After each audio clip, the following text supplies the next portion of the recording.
morning. It is 9/11. We appreciate you watching Minnesota Live. On September 1st, 1894, the Great Hinckley Fire tore through town. The official death toll was 418. That, though, not counting many Native Americans who lived in and around the town and other people who were just never found. 250,000 acres burned in just 4 hours, burning down a half a dozen communities. And Hinckley at the time was a really booming logging town, burned down nearly everything. Here with the impact of this fire 132 years later from the Hinckley Fire Museum is Diane Ausmus. Sound familiar? Alec, our sports guy, my Suzanne, welcome to the show. Thank you. It's nice to be here. Thank you for inviting me. You're welcome. Tell us a little bit about the fire for those of us who have never heard of it. I mean, I did a deep dive on this, and it's pretty interesting the way the whole thing happened. Well, the fire originally started, there were two fires. One was south of Hinckley and one was more west of Hinckley. And they converged, and then we were kind of off to the races.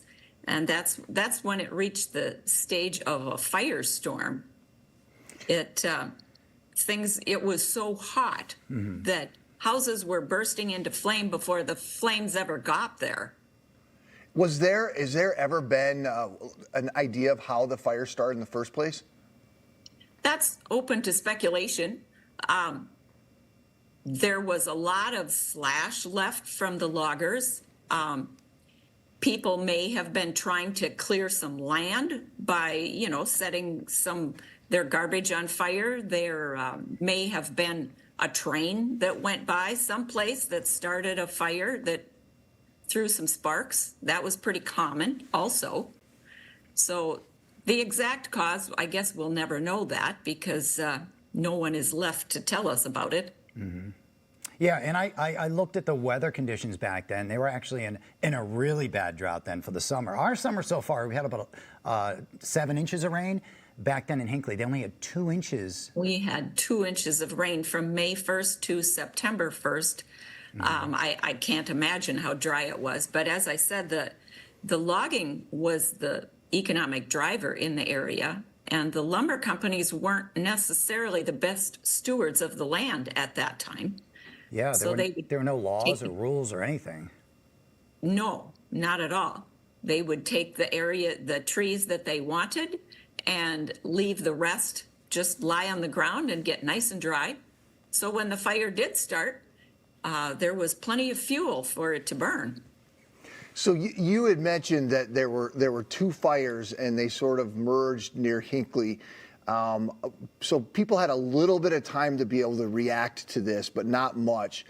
Explain to people how some of the survivors who were lucky enough to get away, how they did that. Well, the trains were very important. Without the trains, there would have been a much higher death toll. There was actually 2 trains that came into Hinckley on the eastern Minnesota line, and they coupled together. The engineers there were William Best and Edward Berry, and they coupled their 2 trains together, and there were many, many people that got on board, and they were just packed in like sardines pretty much, and then that train actually backed up to Duluth. Yeah, because going south, the tracks were gone, right? I read that the wheels... they couldn't get to the roundhouse to turn around. And I heard that I read that the wheels actually melted onto some of the tracks too. Right. I think that probably didn't happen to that train in particular, right. but the heat was horrendous. So for the people who weren't able to get on the train, they were left behind, and in a lot of cases, not a good situation for them. I was reading that some of the folks were able to get into a gravel pit and survive, even though they were having to come up for air, and still, like, it was crazy hot when they came up and they were still burned. And tell us about that. Oh, yes. The gravel pit was beside that eastern Minnesota line. And when that line was built, they dug a lot of gravel and dirt out of that gravel pit. And the townspeople were actually a little perturbed because they didn't tidy it up after they built the railroad line. But in the course of digging that out, they had uncovered an underground spring So there was water in that gravel pit, despite how dry the summer had been. So there were probably 100 or more people and animals that were able to save themselves there. It certainly wasn't ideal conditions, but it was better than nothing. Yeah, and we talked about how there were no real laws in effect. There wasn't even a fire marshal really in Minnesota, No. but that all changed. Can you tell us a little bit about the museum going on? That had to be rebuilt. That was rebuilt. It was the first public building that was rebuilt after the fire. They used the same architecture, and they put it in exactly the same place. And within a couple of months, it was up and running. So those were some motivated people. They probably assumed if they didn't have a depot that the train wouldn't stop. And if the train didn't stop, then they probably wouldn't have a town. Mm-hmm. Yeah, valid points. So what we're seeing on the screen here, it looks like sort of, this is at the Hinckley Fire Museum, sort of a recreation of the time of what, folks who were living there in Hinckley. This is kind of the way life would have been for them. Well, this is a picture that you have of the depot agent's living quarters. He had to be at the depot 24 hours a day.